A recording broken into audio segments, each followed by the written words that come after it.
I had been through iterations of thinking that they are the one and then that falling away. They're the one and then that falling away. And I just like kind of realized, okay, you're the one. There is, yeah, I'm the one. I'm the one. Yeah.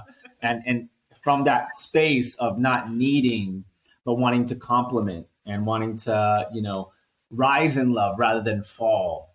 So there was a quality about our union in the beginning that felt like kind of an arranged marriage. I kind of said that to her. Yeah. It felt like we were being arranged like together. Right. Because like the higher realms. Yeah, because I don't feel like necessarily she or I were each other's types, quote unquote. But this was an expansion and evolution, like moving beyond like the egoic and outer, like this is what I want in a woman in so many ways that, this is actually what's best for your growth. Welcome to the Brave Woman Podcast. I'm your host, Tanya Lynn, founder of Sistership Circle and author of Open Your Heart and The Art of Leading Circle. I'm the mother of 2 girls, an 8 on the Enneagram, aka the Challenger, happily married to my business partner, Brent, love connecting with nature, and have put in well over 10,000 hours circling with other women. On this podcast, we will explore how to embody the brave woman so that you can take action on your dreams and desires, unapologetically speak your truth, and live life on your own terms.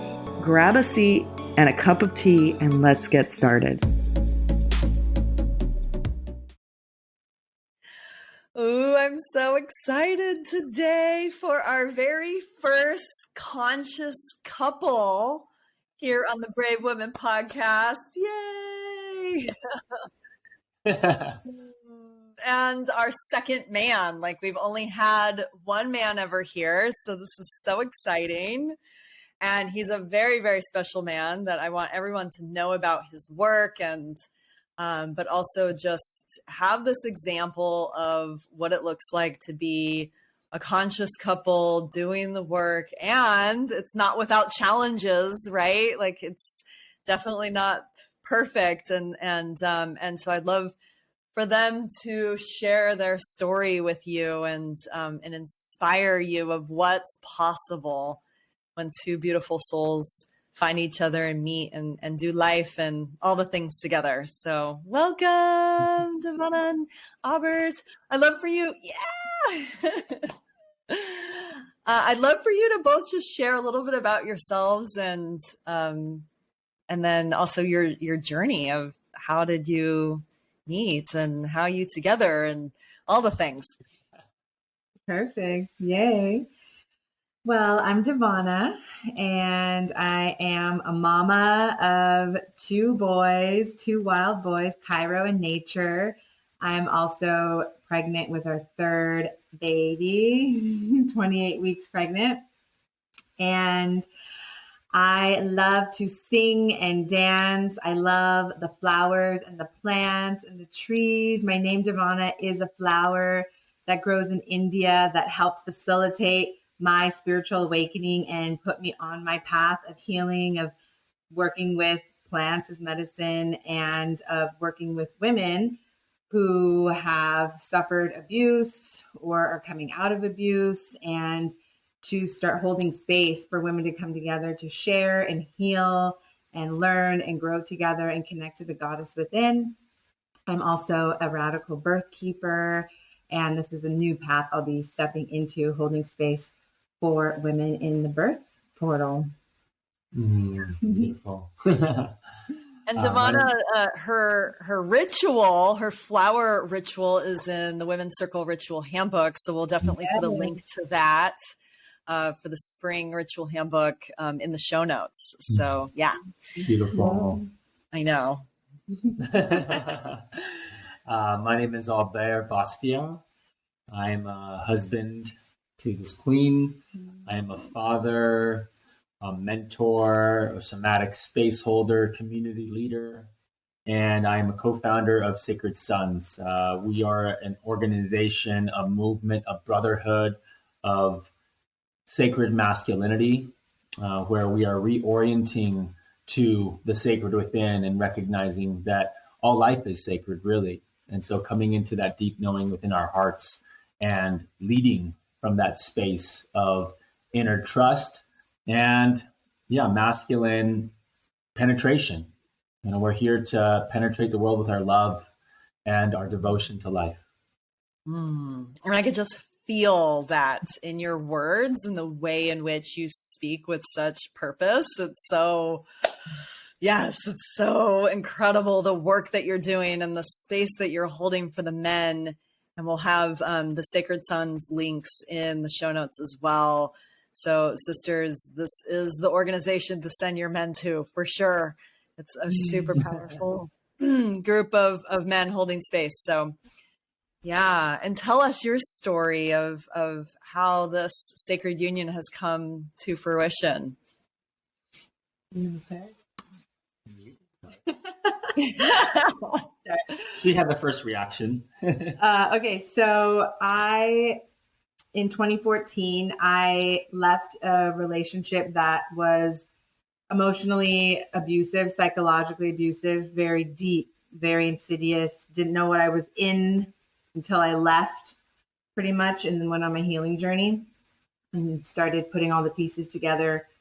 And I went on a goddess retreat in Puerto Rico as part of my healing with Cosmic Christine Gutierrez. She was a big piece in my healing. And the sister, one of the women that was on the retreat, when we got back home, tagged me in a flyer on Instagram about this free event that was happening about an hour away from where I was living, that had vegan food and yoga and light talks. I remember exactly what the flyer said, plant medicine panel. And I was like, yay, I'm going to go by myself. I was on a very solo journey. I loved being alone. I was free at last. And so I went and he was on the plant medicine panel, this man right here. And I saw him sitting there with a row of like 6 men, and they all shared their story of plant medicine and how it's helped them on their journey. And I remember he shared about him and his partner. And then I remember I had essential oils I was sharing with everyone, and I went and I gave him some, and he was just like, oh, like he was just like, that was a lot. And I just remember thinking, he's so intense, he had this fire energy, and his name I found out later on Instagram was Conscious Fire. And was his essence and is still his essence. And anyway, so that the next gathering, he was there again on the plant medicine panel. I was like, I found my tribe. I'm going to all these free events. I'm so excited. And he was sharing about how him and his partner had a conscious uncoupling where they went camping and, had mushrooms in a very ceremonial, beautiful way. And that was the first time I've ever heard of anyone doing that. And I was just very intrigued, like, wow, that's so beautiful that you can like have a separation in that way. And at the end of the event, I went over to him, and it was like spirit moved through me, the one question to ask him that would lead to a deeper connection. And it was, where do you live? And I said, where do you live? And he said, South OC. And I almost just walked away. And then I was like, where in South OC? And he said, Laguna Niguel.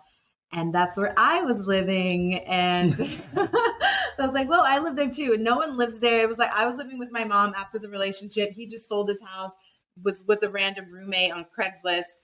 And turns out he lived on my street, just like a few blocks down the road. And I was excited to have a new friend to do meditation with and go hiking and eat vegan food. Cause it was the beginning pretty much of my spiritual journey. And so we started very slowly as friends, and that was really, I felt really safe with him, just moving at a slow pace. And is there anything you want to add? Yeah, it was an interesting chance alignment just at that point in my life where, I was stepping deeper into my vocation, what felt like my soul vocation, being drawn deeper into like the healing path and service and showing up as a leader. And I was still working in IT. I was still working in corporate. And so it was kind of this transition period. I'd sold my house. And so it felt like this openness. I felt this openness in life, and I just uncoupled. And so I was not looking for another relationship. I was like, I'm on this magical adventure. Everything's expanding, everything's connecting. And it was a time in my life where I felt like I didn't need anyone or anything. It was all happening, deep connection with God and spirit and just feeling guided. And it just so happened that this beautiful flower was living down the way from me. Then, and I met her at, the gatherings that were calling in my heart into deeper service. And so it just felt like a divine alignment. It was really like a slow build. It wasn't like this, falling in love head over heels, like I need to be with her energy. It was like, oh, there's a kinship here. There's like a safe, beautiful, like friend energy at first. That's there wasn't there wasn't this outer ego pull that I've had in a lot of past. Yeah, it wasn't like this in the past. Like kind of like I was on this quest to find my soulmate at times. Like I need to find my soulmate. And I think I like after letting that go and going, oh, you know what? There's probably many soulmates. There's probably many partners that we could be with, really, and just like kind of like accepting that there's many. With the end of more than 5,000 years of the Mayan cycle in 2012, a new cycle began, one of spiritual awakening and, for many women, a remembrance of their sacred calling as healers. The medicine women of the earth have returned. Are you one of them? Do you feel this in your bones? If you are an emerging medicine woman who longs to offer ritual, ceremony, healing circles, or energy work, but self-doubt stops you, or you're offering your healing services and want to grow as a healer and have an experienced medicine bag carrier guide you, then you need to meet Koryanka, Incan high priestess, medicine woman, and sacred guide for rising medicine women. She has a free gift bundle to help you embody the medicine woman you were born to be. This free gift bundle includes both an embodiment call with Koryanka and a release ceremony audio transmission to help you free up energetic space to make room for the light within. Go to the link in the show notes to download your free gift bundle now.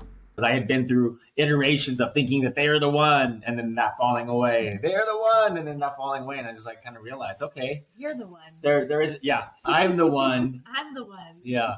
And from that space of not needing, but wanting to complement and wanting to, rise in love rather than fall. Mm-hmm. So there was a quality about our union in the beginning that felt like kind of an arranged marriage. I kind of said that to her. Yeah. It felt like we were being arranged like together. Right. Because like the higher realms. Yeah. Because, I don't feel like necessarily she or I were each other's types, quote unquote, but this was an expansion and evolution, like moving beyond like the egoic and outer, like, this is what I want in a woman, X, Y, and Z. And like being shown like really in direct, in so many ways that, oh, this is actually what's best for your growth. And so we started out as friends. We would meditate together. We do a lot of like healthy, like healing things together. And Kundalini yoga class. Yeah, yoga, meditation class, hiking, spending time in nature, and just like quality time as well. Like kind of really building rapport and building trust and safety. And it was just fun. It was just a lot of fun, and like there was a kinship and a familiarity. So that was really a special time of our coupling. And it just so happened that I could literally walk to her house. Like it was wild that like just how things lined up. Yeah. It's funny that you use that phrase of arranged marriage, because that's exactly how I describe my relationship with Brent, as like an arranged marriage. But I love that context too of like the divine arranged our marriage and brought us together when like, yeah, I don't know if we had met in any other time, there's no way that we would have been together. Yeah. So what was that moment when things shifted to more romantic? I feel like what it was there. I mean, there was a bunch of like little like synchronicities, and actually this one, this one moment, this one basically day that we spent together. We were drawn to. We hung out like a couple days before, and then like our mutual friends reached out to us and said, "Hey, we really want to hang out with you guys," and they're a new couple, and they're like, we want to hang out with you guys. Let's do the jacuzzi. Let's have fun. And we're like, okay, cool. So we spent another day, like we'd like, cause we kind of paced it. So we would like just hang out like once a week, probably, you know, twice a week, maybe at most. But this was like, we were drawn together like pretty soon after we had just hung out. So like, okay, cool. Like our friends invited us, we're going to have a good time. And we ended up hanging out. We were at the jacuzzi. Our friends were like, yeah, we're going to be there. Like they sent us all these messages, they're so excited to hang out. And so we were hanging out at the jacuzzi, and they bailed. They just like never came. And so I think just like being alone in that context of like, you know, just like half naked in the jacuzzi, it kind of shifted the context and like, oh, like this could be more if we wanted it to be. Like there's that energy of like the intimacy and the safety that we had already cultivated as friends. And it was just kind of that choice point of like, oh, we can actually lean in here into more. And do we want that? Do we want that? And then I remember I wasn't sure, right? It was like 3 months. Usually by now a guy would have kissed me, you know? So I was like, maybe we're just friends. And I told him I was going to go out to dinner the next night, and not right after the jacuzzi, but another time I was going to go out to dinner with another man. And that's when he kissed me. So it was like, he's like, I got to claim this right now. I better let her know at least like where I stand. Not friends. Even though I'm very non-attached, because I'm like, I'm open. I'm like, well, she's right here. Yeah. And that's such a masculine that's a masculine thing of, like my woman's right in front of me and I got to claim her before this other guy does, you know? Got to let my intention be known. Yeah. It got clear. Right? Because I remember the same thing. It's so, this story's so similar where we were on a hike and I was like, are we buddies? Does he like me? And then exactly the same thing. Like he just turned around and kissed me. I'm like, oh, okay. Yeah, got it. Not buddies. This is going somewhere else. So yeah, I love it. I love it. Yeah.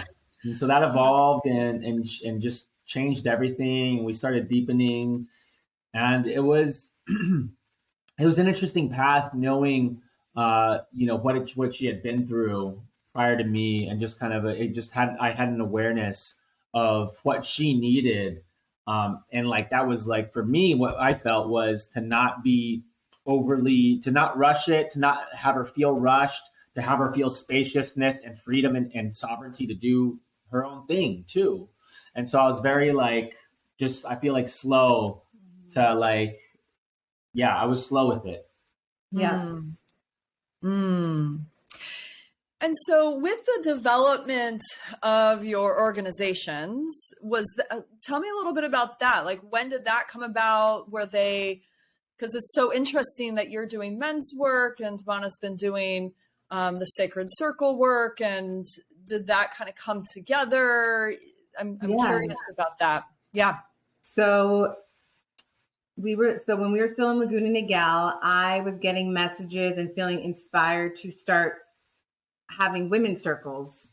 I don't know if maybe it was your email I was getting back then or something else. And some sister called me to do one of those like funding circles where women put money in.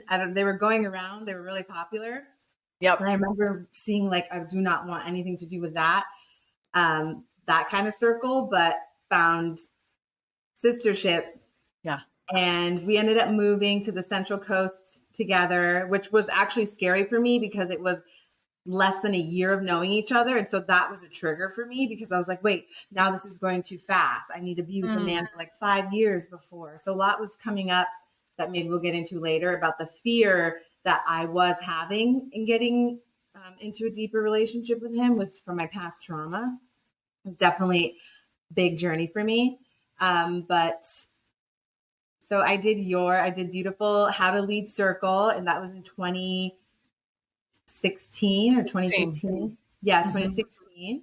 And I started really small. 2 women in our barn came, and then we did a co-ed circle together in the Central Coast. And what I remember is that people drove 3 hours. We had people come from LA and we had people come from San Francisco, 3-hour drives to come to our 4-hour transformation circle, we called it. And we would put up signs around the Central Coast of different places. And they were beautiful, beautiful circles, powerful circles together. And then I was doing separate with women's circles. And then, at Cosmic Consciousness Tribe. Mm-hmm. So we started putting on those free events where we met together. I became a part of the group. And we started doing women's circles at the free events we would have at the park. Yeah. This was kind of during like the 2015, 2016, there was kind of this like social media conscious renaissance. People were like really like about it, and we would organize just free fly-by-night events. We'd like just choose a park and then we'd start posting flyers, come out to this park, and hundreds of people would mob these parks for these free events and these experiences. And it was really ripe for us to bring through this deeper work. And it was around the time of Standing Rock as well. And that's how I was brought into the men's workspace, actually, because there was we went out and I did a trip to Standing Rock and brought donations with the group that I was part of. And there was a call put out from the elders that there needed to be men's circles and women's circles to pray for the water protectors. And so I was invited to co-facilitate a men's prayer circle. And that was my first experience in an all men's context in a space where it was really kind of rooted in the sacred and ceremony and prayer. But I was able to weave in what I had studied with group psychotherapy and like kind of Western oriented modalities for healing and transformation. And I saw the beautiful balance of having like that Eastern and indigenous context of the ceremony of setting the container in that way, but also the structure, the tools, and the processes that we can unfold from the Western psychology. And so like kind of bridging those together, it was a powerful experience to see the men just open up and let go of so much emotion. And like, I was like, wow, is there something here? And so it just kind of organically happened that she was stepping into the women's space and I started stepping into the men's space. And it wasn't really until after we came back from Bali and we birthed our first son, Cairo, that Sacred Sons was really kind of the energy for Sacred Sons was crystallized, and that became very clear. He started the own Instagram page. First, it was called Sacred Masculinity, and he would have men meet up at our friend Franco's studio in Orange County. Yeah. And then I was doing women's circles there. So we were both doing men and women's circles in Lake Forest in Orange County. People were so happy to see that kind of thing popping up in Orange County. Yeah, I had the intention. It was in my bio for the longest time, sacred masculinity. I just knew it was something that I wanted to contribute to, that it was a part of my mission, but I didn't see it as like the sole focus. But it was really after becoming a father, that energy of the father emerged within me. And I was facilitating a group of like 64 men at the park. This was 2 days after Cairo was born. Davana was still at the hospital. And I remember leading this group and seeing these men just like healing and grieving and embracing each other and sharing their darkest secrets. And I was like, from the new eyes of being a father now, I was like, wow, these are like his uncles. And there's no greater work that I can do in the world right now to contribute to making this world a better place for all children, for my son, but all children, than helping men heal, because we are like the greatest perpetrators of violence and harm. And we're just, so many men are suffering and struggling. So I made a prayer. I prayed to God, if this is what I'm meant to do with my life, then help me find a space where I can facilitate weekly men's circles. And that's when my brother Franco, who has a tattoo studio in Orange County, just called me out of the blue and said, hey, I just expanded my studio. If you want to do any kind of events or gatherings at my space, you're welcome to use it. And I was like, okay, it's on. And from that point on, I was just really consistent, led weekly men's circles and started inviting different leaders, my brothers, to come and co-facilitate. And that eventually, I saw the vision because Davana was going up to Spirit Weavers, which is like this large women's gathering. I'm sure you've heard of it. We were gone for 3 weeks with Cairo. He was 3 months old. And I felt I was leading a men's circle, and I was so grateful and happy that my son and Davana got to go into this beautiful women's space with hundreds of women, sharing ancestral crafts and skills and just being together in the feminine. And I also felt this grief well up and within me, of recognizing that we don't have that as men. We don't have this large gathering where men are coming together and celebrating their masculinity. We don't have that. And I just felt the grief in that moment. And from that grief came the clarity that it's not there. And it's my responsibility to bring that forward and create that. And so the vision for a large men's gathering was born in my heart. And I set out to make the connections and build the bridge to create that. And I guess that it was fulfilled. The original vision was 500 men, that was like a tipping point. And we're almost there. We had 450 men, boys. We had the youth cohort, 11 to 19. And then we had elders up to like their late 70s with us just in October. And so it's being fulfilled. The vision is coming to life. And yeah, it's been a beautiful journey to get to this point. And how has that impacted your relationship? It's been amazing. I love seeing him lit up by his soul purpose and passion. I feel like all of the women, all of the partners, the women of the men in Sacred Sons, we all contribute like the Queen Code energy where we share our heart into the vision of Sacred Sons, which I think is beautiful. So the feminine kind of weaves in as we support our men. And they come to us with things that arise within. And so it's beautiful to just see him. And I'm just here for all of it. I'm here for him to grow even more into this work or into his own, other mission he might have.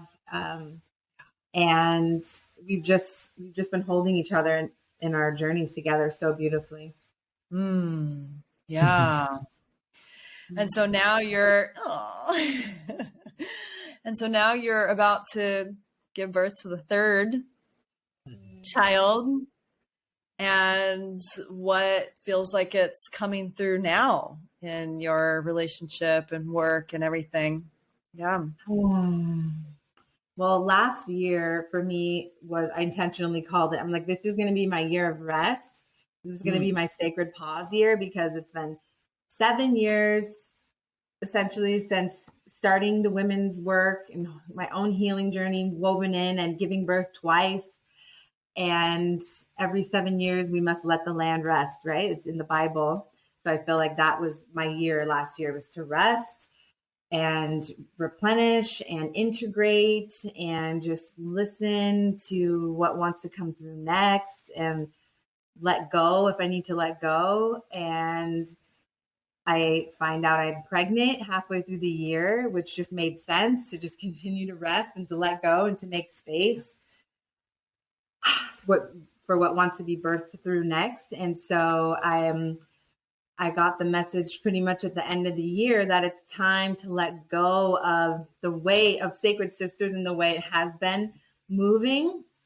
And I don't know what that looks like because I know I'm still here to work with women and to hold circles and to hold space, but not the way it was going. I was feeling drained by a lot of the back end work of it all, even though we had support, but just the business structure wasn't thriving in the highest potential.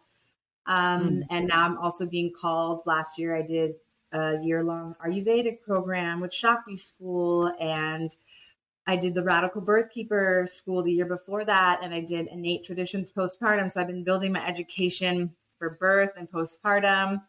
And so I do feel called to hold space for women in birth, and that could be in person. I will actually be attending my first birth for a woman this year in a few months. And that can look, like sharing online, holding educational workshops online. So I'm just open to the flow of that, weaving in the birth work, as well as song and music. I know that's probably my highest gift here on this planet, and I haven't been really showing that and using it to the fullest. I have, of course, in sister circles, which I'm so grateful for, singing and drumming, and we dance and we move, but I know that there's more that wants to come through that I'm open to sharing. Yeah. Birthing your voice in a new way. Yeah. Yeah. How have the births been for you as the dada? And you were saying how like this is the birth of your son also birthed this beautiful project of Sacred Sons. And so, yeah, as a man, like how has that process been of coming into fatherhood and being present at the birth? Yeah.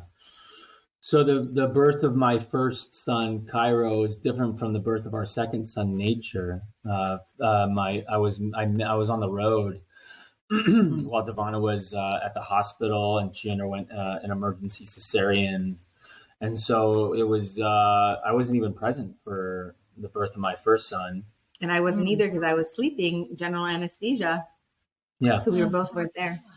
Yeah. So we were both not present, and I guess it's everything aligns as it's meant to. I do strongly believe that. I don't believe in accidents or coincidences. And so the birth of my second son, Nature, we birthed at home together, and Davana was really on a journey of reclamation of a body, of self, of her own sovereignty. And so she went the complete opposite way of having a free birth. And there's a radical birth keeper to hold space who is just very present and non-intrusive and just like kind of there in the space, holding it in a really good way. And I just fully trusted in Davana's innate wisdom. And so I feel like there's a shift that happens when naturally when a woman steps into the portal of pregnancy, is that the pole of leadership kind of shifts and the woman takes the lead in a sense, because this is her art. This is her what she's embodied. She's a creator, in this way. And as a man, I can surrender actually to her wisdom and her guidance, her internal guidance, when she has that safety and trust embodied. And she very much did. And so I was like, okay, cool. Like, I trust you, whatever you want to do, I got you. I'm here for you. And she did it. We had a wild pregnancy, which means there's no. Pregnancy.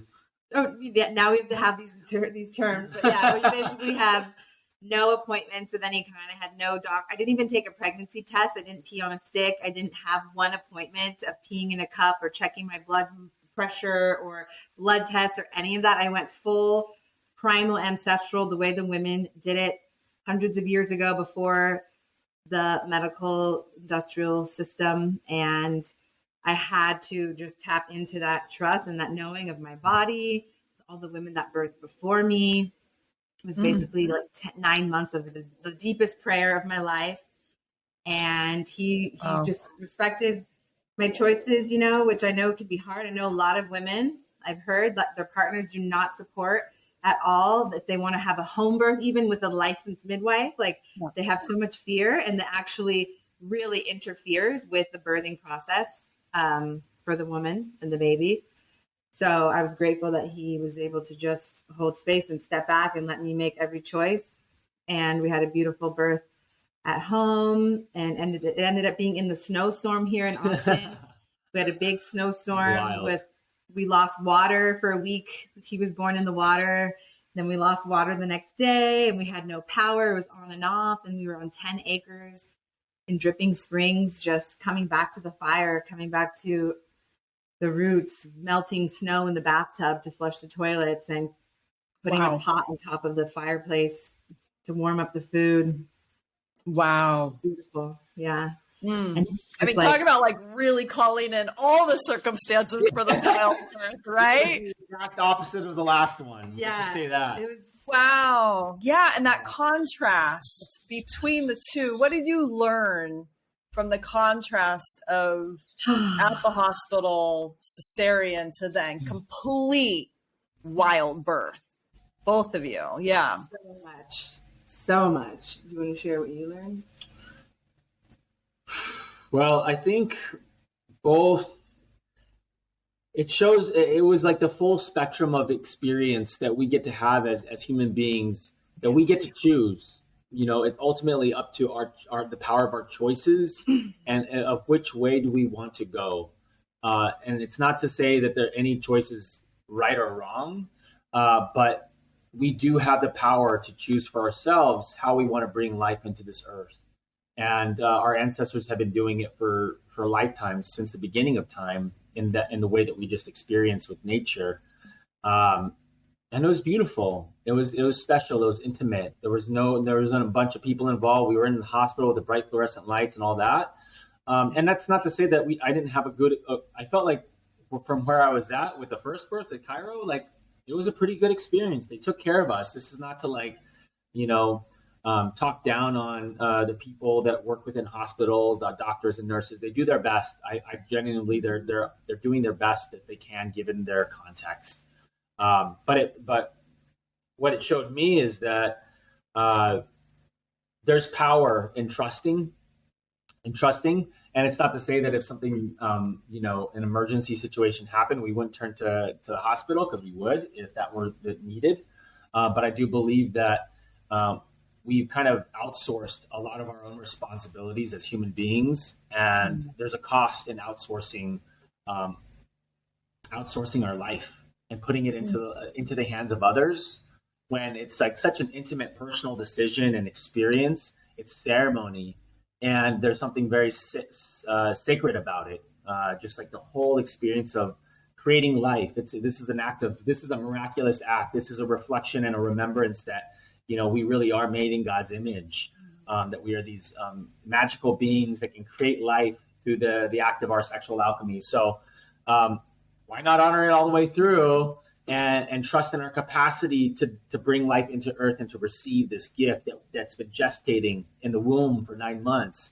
We trust in the body to do what it needs to do to make this life and to create it. Then why don't we trust ourselves to be able to receive that life at the end, right? And I think that's where the work is. So for me, thinking that was so beautiful. Yeah. For me, what I learned was the body doesn't lie. And in birth, there's nowhere to hide. In birth, it all comes out. And so for me, that was where I was at. That was my level of consciousness at the time. And looking back, there were so many red flags. There were so many opportunities I had that now, if that happened to me, I'd be like, oh, bye. Like, I don't like that. I'm leaving. But I was still, even though I had done a lot of work in my body, I was still holding trauma in my womb. And I wasn't aware. I didn't know. I didn't have the awareness that I could leave at 38 weeks because I did not like my doctor and go somewhere else, or have the empowerment education to know I can birth at home in my bathtub if I wanted. Yeah. So I just didn't even know. Yeah. So I think education is a huge piece, because education creates awareness. Awareness creates change. So I don't think our first child needs to be the sacrificial child for every woman and every birth. I think there are things we could do for that not to be the case. And it's also the growth of our soul. If I didn't go through that first experience, I wouldn't have had the second one the way I did for a full reclamation. So of course there's karma involved. There's the soul choice. It's all perfect. It's all divine. And if I didn't think that, I would have chosen to go back to a hospital if I really thought that was so needed and they really saved my baby's life like they thought they did, right? Yeah. I wouldn't have done it the opposite way. Yeah. So it's both and. There is abuse and programming, and it's all symbolic of women in our wounding. It's all symbolic of what is happening in the birth, what's happening inside of hospitals. It's showing us where women are in our and just humanity. It's not only women. It's not exclusive to women. It's just humanity. Yeah. I believe. Yeah. Yeah. So this leadership dance, I think this is really interesting. This reclamation and this leadership dance, because whenever I hear of women who are attempting a VBAC, which is your second born after the cesarean, right? I mean, you are probably the only one I've ever heard of who's gone so far into like, I'm just doing this full on naturally, home birth, free birth, wild birth, all the things. And so what I'm really hearing too is Aubert like really holding that space of my woman is in her leadership, and I'm going to hold space for that because that's part of this reclamation. And like, yeah, I'm just like, there's something really powerful here around that choice point and that awareness that you demonstrated, and that you both as a couple, like, were in it together. I'm just, I'm just floored by this. It's really extraordinary. Well, I don't want to take all the credit. I will say the first time around, I did put some pressure, I feel like, or like kind of just said, hey, let's just birth in this hospital, because it was what made most sense. I had just plugged back into the matrix. I just started working in IT again. It was just like, it just felt like the path of least resistance. Oh, because my insurance covered it fully. Yeah, it was like an easy choice. Also, we were traveling. We were in Bali and Thailand. I first was at a doctor in LA. Then I was at a doctor in Orange County. And by the time we thought we were going to birth in Bali at this beautiful birthing center, gentle birthing center. And then a volcano erupted. So we ended up back in. So we just had so much travel and movement. But by the end of it, I was exhausted. And I was just like, F it. Like, whatever. My insurance is covering this doctor. Like, fine. It'll be fine. Like, it's like a really good hospital. It's just like, it's right down the street. Like, let's just do this. And I kind of put my vote into like, let's just have this birth here at this hospital. It's a really good hospital. Like, let's just trust this. I'll be able to show women you can still have a natural, unmedicated birth in a hospital. She still did like. So that was like my thing. I was like, yeah, I can still do it. And I was studying and took these classes, Love Your Labor, where you learn how, you can have a beautiful hospital birth. And it was like, nope, I got put to sleep. I had fentanyl. I had anesthesia. And this fentanyl, is not to say that Oxycontin. So I did feel like some responsibility in maybe like if I would have said, hey, you know what? Let's just birth at home. Let's just do it ourselves. But I was like, I was in it. I was working like a 9 to 5. I was like, it just felt more.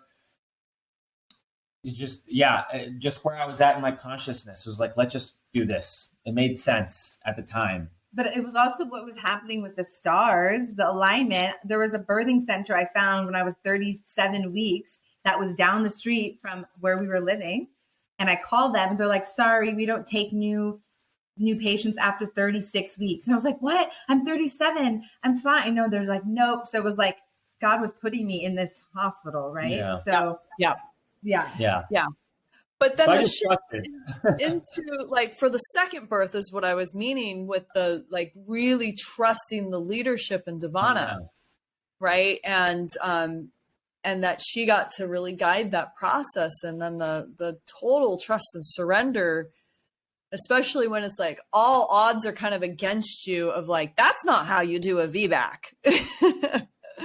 Wow. So powerful, so powerful. It's because, basically if I didn't go through that experience where they were so monitoring me and the things that my doctor would say to me that were just planting these seeds of fear. It's basically everything I was reading in these books about what happens in hospitals that I thought I was going to be able to go and slay with my sword and fight them. It was like, nope. Don't even try. Yeah, when you step into their realm, then you're operating in their jurisdiction, their energy. And it's challenging to stand up against that unless you're very well equipped. So hard, yeah. So that's why. Yeah, it feels like too, like in this next phase of your evolution as a leader, Davana, of course you had to go through that as you're now going to be stepping in more to supporting women with birth. Totally. And so you've got the full like experiential wisdom here of all like the full range. And I love that. And it's like, of course you're going to step in as this birth mama, like educator, leader, just expert. I absolutely love that for you. It's really exciting. She has the embodied wisdom now. So yeah. And so for number 3, what's the plan for number 3? Another wild birth? It's been. Yeah, for this one, yeah. just kind like, well, it's funny because I had this crazy sinus infection thing that was happening with me, and I wanted to do a colonic because I intuitively felt like clearing this out, clear this out. It's all connected, right? The gut, the mind, all the things. And they said she'll do it in second trimester, but you need to have a prescription from an OBGYN. So I was like, what? I don't have an OBGYN. Like, no, this is crazy. But I was like, I'll do anything for this to fix this. And I couldn't breathe through my nose at all for 2 weeks. And so I found a clinic. I actually went to see an OBGYN during this pregnancy to try to get a prescription. And she wouldn't give it to me. She's like, no way. No one will give you a prescription for this. Doctors don't even know what colonics are. I'm from India, so I know what they are. They're great. But when you're pregnant, no way. Anyway, so it felt like I was healing to just be back in that setting and choose to pee in a cup. I was like, oh, I kind of just want to know, like, everything going on. So I got to choose. Yeah. So it was kind of rewriting. It wasn't like, okay, let me just lay down here and spread my legs open so she can check my cervix. Is that what's what we have to do every single time we come for a visit? I was kind of like, I was choosing. So I got to clear that first experience and also know that I don't want to be back there, unless I have to be. So it was healing in that way. So kind of finding the balance. For this one, maybe I have a friend who's actually getting her license this Friday to be a midwife. Maybe she'll be at my birth. Maybe I'm just going to have some medicine women sisters be there. I'm kind of open right now to what wants to come through. Physically, I feel great. So yeah, I don't feel like there's this rush to need to know. I feel like the answer will come through, like kind of just in the moment almost. I'm going to decide, or like maybe a little bit before that, but or even just like by myself, just the two of us, and then right away calling some our postpartum doula to come help afterwards. So this one just more open and yeah. Perfect answer. Yes, you're just you've learned the divine surrender here to whatever this baby also wants, right? It's not just you, it's also the baby. Yeah. Beautiful. And so how are you taking care of yourselves as a couple and Davana, just the way you look at him, it's just like, it's just, I love it. I love the energy. But yeah, how are you maintaining the relationship with all this going on? It's an ever unfolding process, especially with little children. Yeah. And it's like a dance of meeting each other again and again. I would say that something that's taking root, especially, it was there with nature, but even more so now I feel is this awareness that tomorrow isn't guaranteed, and there's many cultures which have a different relationship with death, but especially like the Western culture, we kind of sweep it under the rug, we deny it. And then so often, when it comes, it's a shock or it's this tragic thing. And I think, even with the loss of a relationship, that's like a death in a way. And so just remembering that tomorrow isn't guaranteed and having this awareness that, we need to love right now in the moment and of checking in with each other. We just recently had like a clearing and a drop in because I was holding some energy back and processing within, and she just felt a disturbance in the force. But I think it was just like kind of a reminder that it's important to it's so simple, but to set aside intentional space to connect and to share things, because I think just naturally with the busyness of life and how full it is right now, that sometimes we can put things on the shelf and say, we'll get to it. I'll get to it. And it builds up.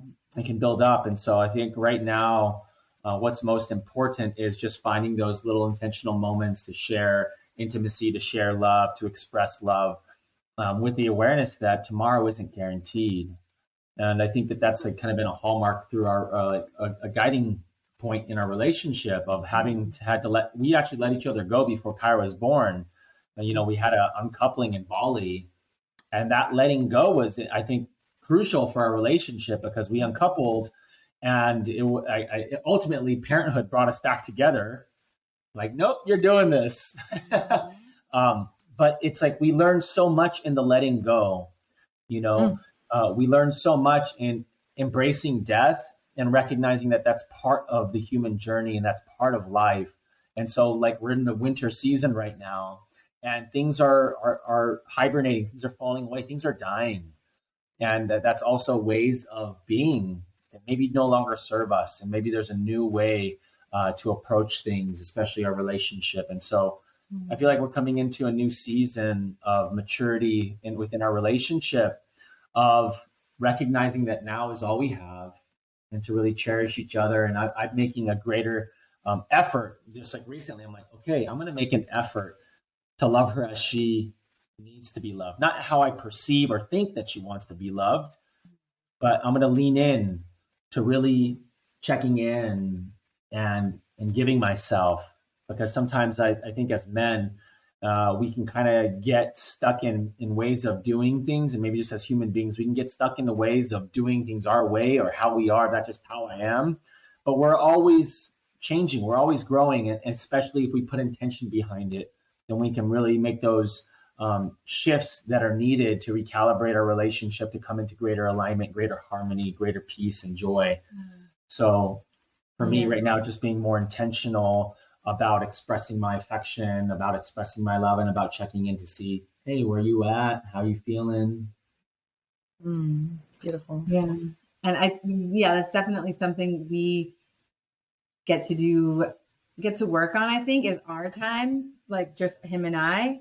I think it's because both of us can be so okay on our own internally. Like I have this very, like, I don't need a man. Like I'm good. I don't need compliments. Like I don't need, I could just, be free by myself. So, but it's like, no, like, what do I really want? What would make me feel good? And like leaning into that and knowing like, it's okay. Like, no, I want you to tell me I look pretty, I want, just like those cute things. Like,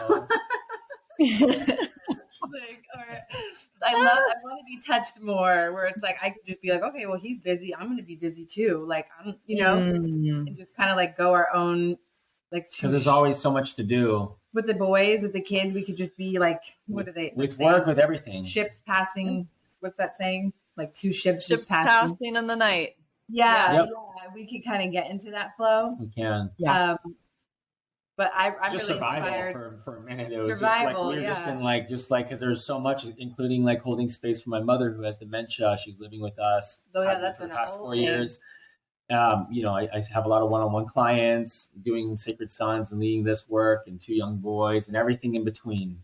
But I think it's important to make sure our relationship is first. And I have friends who like that is their most important thing, is of course the relationship to themselves is first, then their marriage, and then the kids come, and then the business or whatever it is. God first. But well, yeah, God is first. But of course, but in their union together, that it's like the kids even come after them, and I think that's really important. And they like take vacations together, like they have really they spend quality time, and I'm like, I'm inspired by that. We're growing. We're growing. Yeah. And almost coming on 10 years, right? If you met in 2014. No. This was 7. Yeah, we're in year 7 now. We're in year 7 right now. Yeah. No, last November was 7 years.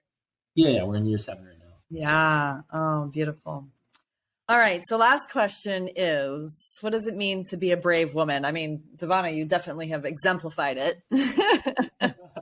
Yes. To be a brave woman, to me, is following the call in your heart, because so many people don't, because it can be scary. Yeah. But to listen to your heart and to follow your heart is, I think, one of the most courageous things you could do. And to share yourself, to bear your soul to the world, and to use your voice, especially as women, to speak and to sing and to just shine your feminine light. Yeah. Beautiful.